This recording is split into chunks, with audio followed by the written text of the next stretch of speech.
Bonjour Younes, Bonjour Monsef. comment tu vas? Alhamdulillah et vous? Ça va très bien, merci. Barakallahu fik.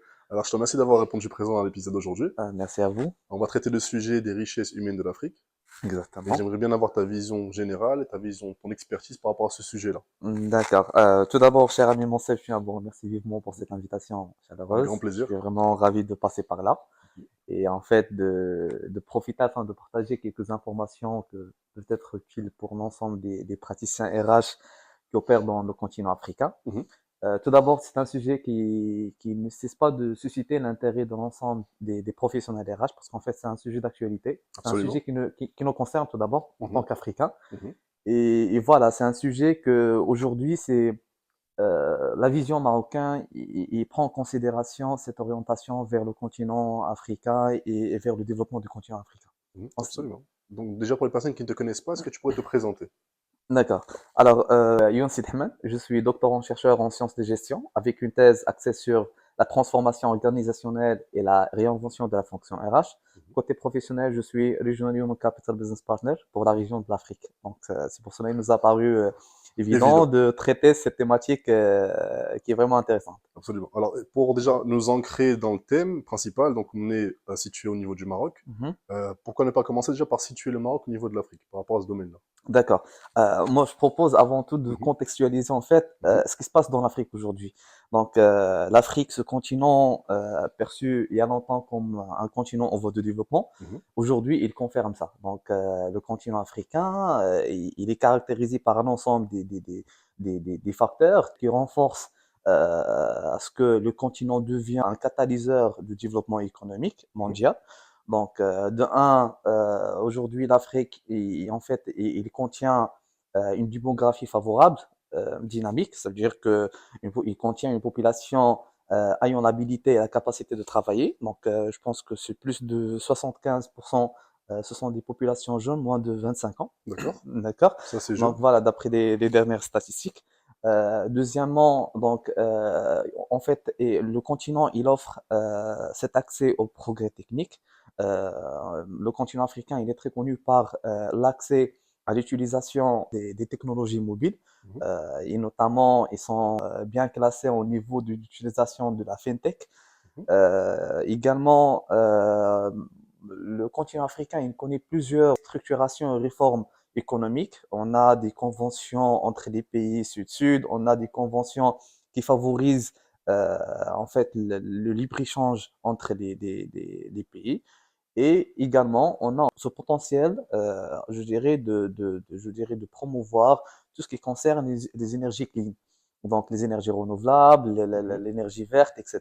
Donc, tout ce potentiel, il rend l'Afrique comme, je dirais, un centre d'intérêt aux investisseurs afin de venir s'investir au sein de continent africain. Mhm. Absolument. Donc, on a aussi au sud du Maroc la ferme ou bien le parc des panneaux solaires, donc qui est l'un des plus grands au monde.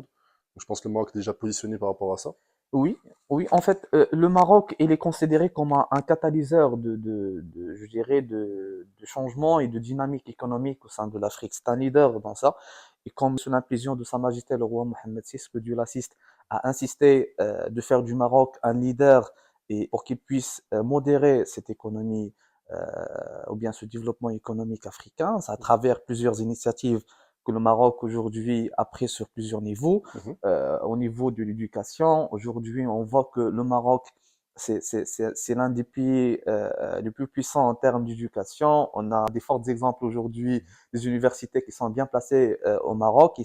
et qui sont dans nos partages afin de booster les recherches et développement.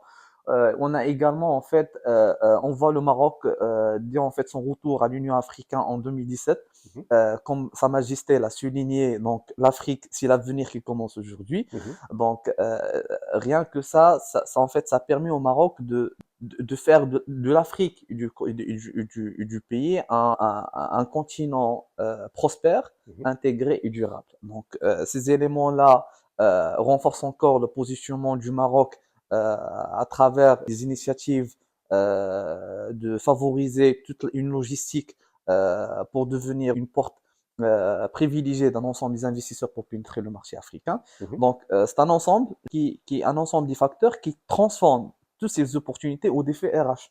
Alors, concernant les défis RH, je trouve ça intéressant. Est-ce que tu pourrais nous en dire un peu plus?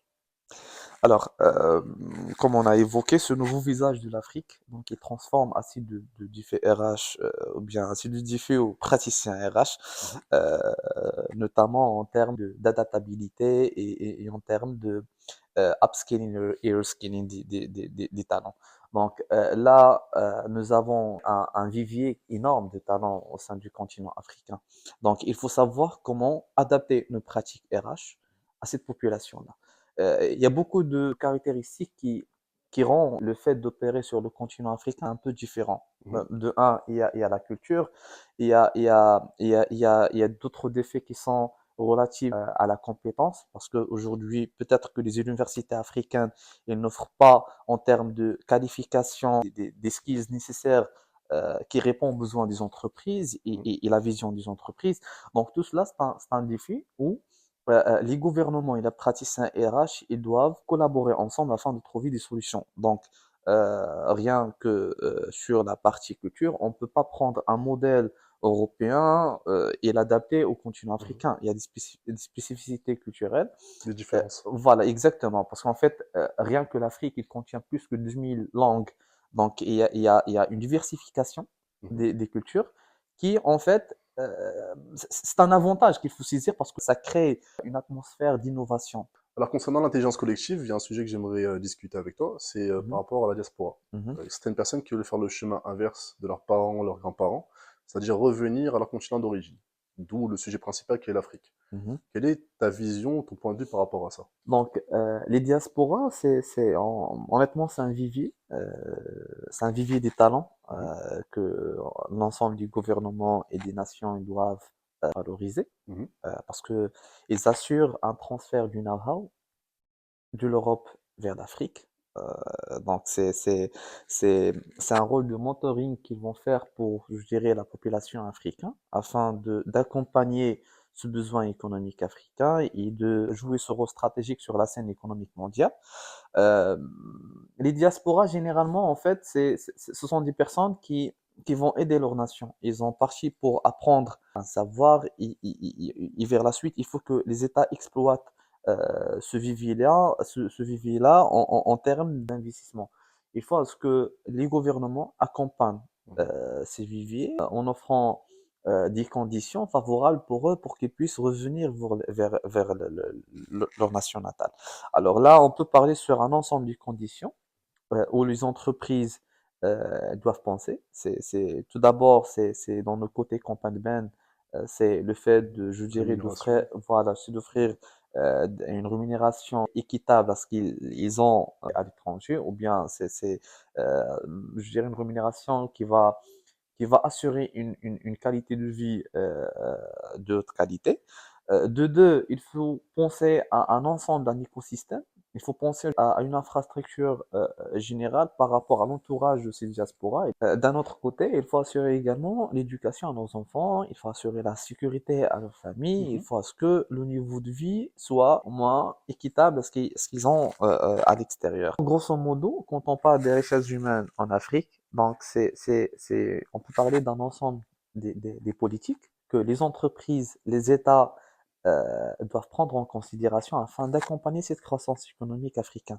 Donc, on a parlé sur l'adaptabilité, on a parlé sur le mentoring, le coaching, comment Transfert de profiter compétences. exactement, comment profiter de l'expérience des diasporas.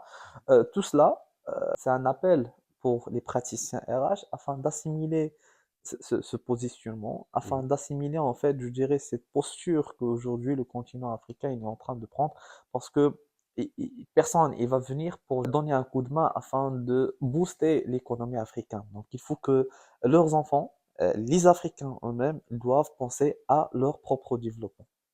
Absolument. Donc je pense que ça fait partie des challenges que les ressources humaines auront plus tard, à l'avenir. C'est Mhm. de motiver les personnes à revenir à leur pays d'origine, leur pays natal, mais aussi un défi que le gouvernement aura aussi plus tard par rapport aux différents pays.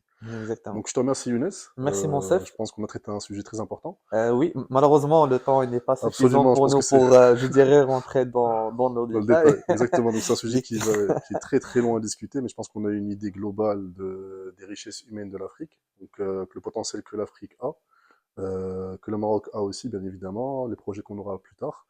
Et voilà, je te remercie Younes pour d'avoir répondu présent à l'invitation. Merci beaucoup, Monsef. Je tiens également à remercier l'équipe L'équipe technique qui nous a aidés, pour leur support. absolument, toute Je l'équipe sais qu'on a technique. dépassé un peu de temps, mais Ouais, voilà. Un donc grand merci à ouais, l'équipe. merci à l'équipe. Merci. Merci beaucoup.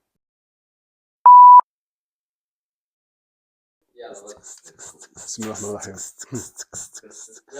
Prêt? Bonjour Younes, Bonjour, Monsef. comment tu vas?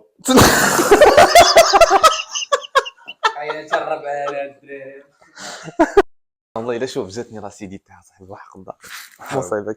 Bismillah. Bonjour Younes, Bonjour, Monsef. comment tu vas? Alhamdoulilah, et vous? Ça va très bien, merci. بارك الله فيك. Alors, je te... Ça nous challenge, الله على